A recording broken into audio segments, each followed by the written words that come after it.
स्वागत है आपका जीके क्रिएटर आपी में। आज का वीडियो काफी इंफॉर्मेशन वाला है। वीडियो शुरू करते हैं। इससे पहले चैनल पर नए हैं तो सब्सक्राइब कर दीजिए। तो चलिए वीडियो को स्टार्ट करते हैं। दोस्तों, कल सुबह 9:20 बजे पर मॉस्को टाइम्स बात करें नाम से रशियन ऑटोमेटिक स्टेशन जिसे यूनाइटेड 5 हम कह रहे हैं, उसने अपना सर्कम ल्यूना ऑर्बिट जो है उसे एडजस्ट किया है। नीचे अपने पाथ को हल्का सा करेक्ट किया है और 40 सेकंड के लिए अपने इंजन को चालू किया है। ये खबर आ रही रॉसकॉस्मॉस की तरफ से। रॉसकॉस्मॉस का कहना है कि उसने ऐसा इसलिए किया ताकि लैंडिंग एरिया तक पहुंचने में लूना 5 को मदद मिले, और सबसे बड़ी चीज, इन्होंने एक बहुत बड़ा लैंडिंग एरिया वहां पर सोच के रखा है। सबसे पहले जानते हैं कि लूना 5 किस जगह पर उतरने के लिए प्लान किया बहिष्कार कॉस्मॉस के द्वारा। तो आप बता दें दोस्तों, लूना डिफाइन जो है वो उतरने वाला है, वो उस लोवास की क्रेटर रहा है। दोस्तों, रूस ने रॉसकॉस्मॉस स्पेस एजेंसी रूस की, उन्होंने प्लान किया नोटिफाइड को नॉर्थ नॉर्थ डायरेक्शन में, किन डायरेक्शन में, वो उस लोवास की क्रेटर एक वहां पर बड़ा सा गड्ढा इम्पैक्ट क्रेटर है जिसके नाम होगा शुरुआत की है, उसके नॉर्दर्न रीजन को उतारना चाहते लूना डिवाइस को। उनका मेन लैंडिंग साइट उन्होंने डिसाइड किया हुआ है, और अगर यहाँ उतरने में वो फेल होते हैं, उनके पास दो और रिजर्व एरियाज हैं। पहला मन जिनी नाम का ट्रेडर है। जिनी क्रेटर इसके साउथ में उतारेंगे, या फिर south of the plant land एक क्रेटर है, तो 3 जगह इन्होंने डिसाइड की है। जिस प्रकार से हमने पिछले वीडियो में आपको बताया, चंद्रयान 3 का जो लैंडिंग एरिया है जहां पर प्रपोज लैंडिंग होनी, चंद्रयान 3 को 4 किलोमीटर दूर संरक्षित किलोमीटर का है, जबकि रॉसकॉस्मॉस रेन वाटर डिफाइन के लिए 30 किलोमीटर बाय 15 किलोमीटर के बड़े लेफ्ट साइड एरिया का चुनाव किया है। एक बहुत बड़ा इलाका 30 किलोमीटर में 15 किलोमीटर, इस पूरे इलाके में कहीं भी लैंड कर सकता है लूनार। इसके पीछे क्या संकेत है? दोस्तों, इतना बड़ा एरिया रशिया इसलिए रखा था कि काफी टाइम तक दिग्भ्रमित किए जा सके दुनिया को ये बताने से कि कहां उतरने वाला रशिया ने कोई एक ऐसी जगह पिन पॉइंट कर ली है अपने सीक्रेट रिसर्च में जहां खजाना दबा हो सकता है, खजाना असेट्स, वहां पर वैल्यूएबल एलिमेंट्स का भंडार मौजूद हो सकता है। इसे समझने के लिए पहले समझना होगा कि Luna define 30 kilometre bye 15 kilometre का एक बड़ा एरिया लैंडिंग के लिए क्यों चुना है, और उसके बाद हम समझेंगे कि कहां उतर रहा है। रूस ने दिखाई चालाकी, लूना 5 ने बदल लिया रूट।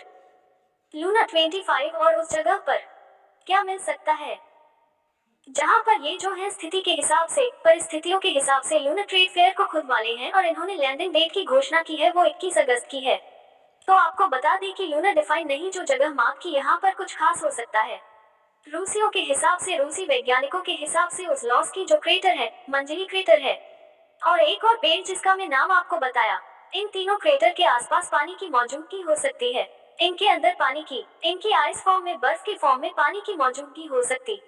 हमने कई बार वीडियो में आपको बताया कि यहाँ पर जो इलाका ऐसा होगा, यहाँ बड़े बड़े गड्ढे हैं, और यहाँ पर चूंकि जो सूरज है पूरी तरीके से सर के ऊपर नहीं आता है, हमेशा हॉरिजॉन्टल बना रहता है, इस वजह से वहाँ जो रोशनी है सूरज की वो बिलियन बिलियन सॉफ्ट ईयर से कभी इन गड्ढों के अंदर पाई ही नहीं है।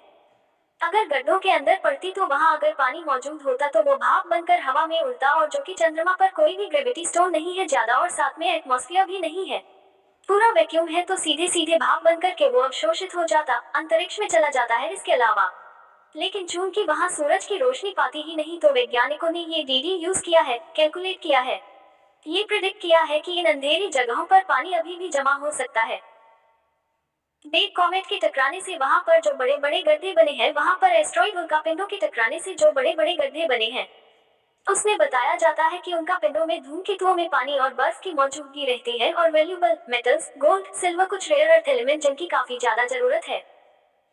हमें यहाँ पर धरती पर उन सब चीज की काफी ज्यादा मौजूदगी रहती है, और ये जब टकराए तो एक पर्टिकुलर गहराई तक धंस चुके हैं, और जब ये टकराए होंगे तो इतनी हीट जनरेट होती है कि चंद्रमा का वह पूरा हिस्सा जहाँ टकराते हैं वहाँ इतनी ऊष्मा जनरेट हुई होगी कि वह इलाका पूरा गल गया होगा, और गल करके उसमें समावेश हो गया होगा।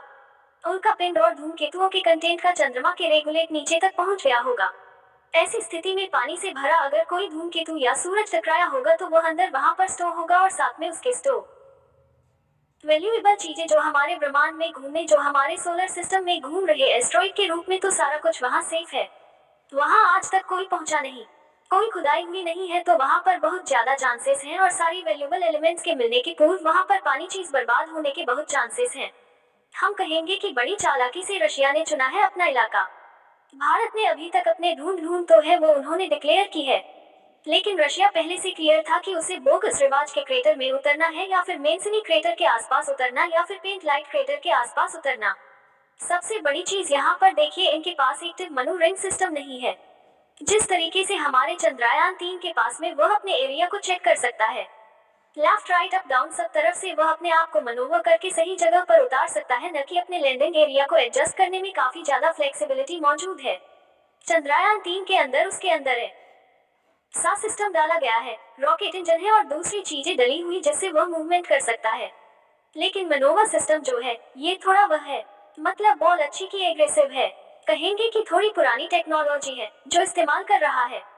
लूना डिफाइंड में क्रॉस कॉस्मॉस, जिसकी वजह से इसे अपना इलाका बड़ा करना पड़ा। लैंडिंग करने जहाज उतर सकता है, बाहर उतर सकता, जबकि हमारा लैंडिंग इलाका एकदम प्रकाश छोटा है, 4 किलोमीटर भाई 2.6 किलोमीटर में नहीं उतरेंगे। इसके बाहर की थोड़ी पुरानी टेक्नोलॉजी है जो इस्तेमाल कर रहा है। लूना डिफाइंड में क्रॉस कॉस्मॉस, जिसकी वजह से इसे अपना इलाका बड़ा करना पड़ा। सबसे बड़ी बात ये जो इलाका इन्होंने चुना है उसमें कई सारी इनकी प्रायोरिटी पहली राइट ये थी क्योंकि इनके पास में एक्टिव मूवमेंट सिस्टम नहीं था जिसके मैं आपको बताया। इसलिए इन्होंने ये तय किया हम ऐसे सरफेस को चुनेंगे जहाँ का स्लोप अगर वहाँ ढलान है, क्योंकि उबड़ खाबड़ सतह हम सब जानते हैं। चंद्रमा की बार बार वहाँ पर हीट राइड और उल्कापिंड एस्ट्रॉइड से टकराते रहते हैं, तो वहाँ पर जो इन्होंने क्राइटेरिया रखा था कि वहाँ स्लोप अगर हुई तो 15 डिग्री से ज्यादा स्लोप नहीं होनी चाहिए। 15 डिग्री से ज्यादा स्लोप हुई और वहाँ पर अगर लैंड का रहेगा तो तिरछा रायगढ़ से गिरने के चांसेस रहेंगे, उससे फिर पूरा प्लान फेल हो सकता है। शक है, उन्होंने तय किया था और उसके हिसाब ने उस जगह को चुना। उन्होंने 15 किलोमीटर के पैच या 15 डिग्री से कम का ढलान मौजूद है। दूसरी चीज हमने ये देखा था कि ऐसा पॉइंट होना चाहिए जहाँ बहुत ज्यादा समय के लिए जो सन है वह उसकी रोशनी ना पहुँचे, ऐसा इलाका ना हो। उन्होंने ऐसे इलाके को चुना था कि थोड़ी देर के लिए अगर जो सूरज की रोशनी मिले तब तो ठीक है, लेकिन बहुत देर के लेकर सूरज की रोशनी नहीं मिलेगी तो उनके सिस्टम काम करना बंद कर सकते हैं या ठंडे पड़ सकते हैं, जहाँ पर काफी ज्यादा ठंड होती है। चंद्रमा की सतह पर हम आपको बताएंगे इसके बारे में डिटेल। पहली चीज है कि सूरज की रोशनी वहाँ लंबे समय तक पड़नी चाहिए। दूसरी चीज अर्थ विजिबल होनी ही चाहिए। अर्थ नीचे पृथ्वी, अगर पृथ्वी ओझल हो गई ज्यादा लंबे समय के लिए तो कनेक्शन टूट सकता है। इससे समझ में आता है कि जिस प्रकार संरक्षण किया गया वह जगह था जहाँ पर लैंड करने वाला है डिफाइन, उस पर काफी ध्यान दिया गया क्योंकि शॉर्टकमिंग मौजूद है ऐसा मालूम पड़ रहा है। किफायती टेक्नोलॉजी तो इस इलाके में उतरने से पहले ही सारी जो फीचर्स उन्होंने इसको स्टडी किया। काफी कम दूरी होती है, वह कम्युनिकेट करेगा, लैंड के साथ में लैंडर की इंफॉर्मेशन भेजेगा, ऑर्बिट में तैर है। प्रपल्शन मॉड्यूल के बारे में प्रपोर्शन मॉड्यूल जो है वह भेजेगा सीधा उसे अर्थ पर। शुरू के स्टॉक सेंटर में अगर प्रोपल्शन मॉड्यूल नहीं काम कर पाया तो उस वक्त चंद्रयान 2 ऑर्बिटर लगातार काम कर रही सालों सालों से उसे इंफॉर्मेशन भेजेगा। लैंडर और वह जो ऑर्बिटर है वह काम कर रहा है, कनेक्शन में वह इंफॉर्मेशन भेज देगा। इसरो के पास है फिसलपट्टी से स्लाइड के माध्यम से वह घूमना शुरू करेगा। चंद्रमा के सरफेस में वह वहां से इंफॉर्मेशन मिलेगी, उसे वह डेटा कलेक्ट करेगा, सामान उठाएगा, वहां से रेगुलेट और उसे स्टडी करेगा, उसको रीडिंग मिलेगी, रीडिंग को उसे भेजना होगा। लैंडर तो रोवर और लैंडर में ऑलरेडी कम्युनिकेशन स्टैब्लिश होता, काफी कम दूरी होती है, वह कम्युनिकेट करेगा, लैंड के साथ में लैंडर की इंफॉर्मेशन भेजेगा। ऑर्बिट में तैर है। प्रपल्शन मॉड्यूल के बारे में प्रपोर्शन मॉड्यूल जो है वह भेजेगा सीधा उसे अर्थ पर। शुरू के स्टॉक सेंटर में अगर प्रोपल्शन मॉड्यूल नहीं काम कर पाया तो उस वक्त चंद्रयान 2 ऑर्बिटर लगातार काम कर रही सालों सालों से उसे इंफॉर्मेशन भेजेगा। लैंडर और वह जो ऑर्बिटर है वह काम कर रहा है, कनेक्शन में वह इंफॉर्मेशन भेज देगा। इसरो के पास है बैटरी जो थर्मोन्यूक्लियर, जिनका जो है बैटरी उसे इस्तेमाल किया तो डबल यहाँ पर हेल्प मिल जाएगी। यहाँ पर कम्युनिकेट करने के लिए तो चंद्रयान 3 को इतनी दिक्कत नहीं, लेकिन लूना 5 के लिए हम सबको वीडियो बनाते हैं, बताते जा रहे हैं कि हो सकता है डिवाइस पहले लैंडिंग अटेम्प्ट कर ले, लेकिन उसका पूरी तरीके से फंक्शन कर पाना थोड़ा सा संशयात्मक लग रहा। बस की प्लस पॉइंट लूना इंडिया के पास में कि उसके पास एक ऐसा radioactive thermoelectric generator है, radionuclide thermoelectric generator उसके पास है जिसमें प्लूटोनियम-230 डाइऑक्साइड इस्तेमाल किया जाए और उसकी वजह से 1 साल तक वह ऑपरेट करेगा। वहाँ पर सोलर पैनल्स भी लगे हैं, उसमें साथ में उसके अंदर एक बैटरी सोर्स है, radio active battery source nuclear battery source है, जिसकी वजह से वह 1 साल तक ऑपरेटिव रहेगा। जबकि भारत का इसरो का संग्राम 3 से 14 दिनों तक ऑपरेट कर पाएगा, जब तक सूरज की रोशनी पड़ेगी। अभी क्या समस्या को बताते हैं। जो सतह है मून की, वहाँ दिन में 200 डिग्री सेंटीग्रेड तक चला जाता है और रात में -200, -80, -150 तक की टेम्परेचर चल जाता है। जब दिन निकला रहेगा तो गर्मी से बचना है, जब रात हो जाएगी तो ठंडी हो जाएगी, उसको कूलन से बचाना, हीट अप रखना है। उसके लिए यह न्यूक्लियोटाइड जो इस्तेमाल करें, रेडियो लाइट जो ये इस्तेमाल कर रह जाएगा, प्लूटोनियम भेज ताकि उसे गर्म रखा जा सके और उसके बाद वह ऑपरेशन में बना रहेगा। साल भर तक यही बेसिक प्लस पॉइंट साल भर तक काम करेगा। ये जो इनका लूना डिफाइन है और हमारा चंद्रयान 3-4 दिनों के बाद बंद हो जाएगा। तो दोस्तों ये खबर जैसे कोई नई खबर आती है हम तुरंत आपके लिए कराएंगे। सबसे लेटेस्ट अपडेट के लिए बने रहिए। तो उम्मीद है आपको वीडियो काफी पसंद आया होगा। तो आज के लिए इतना ही, इसी तरह के अपडेट रहने के लिए हमारे साथ बने रहिए। वीडियो को लाइक कर दीजिए, शेयर कर दीजिए अपने दोस्तों में और सब्सक्राइब कर लीजिए। मिलते हैं अगले वीडियो में। वीडियो के अंत तक बने रहने के लिए आपका दिल से धन्यवाद।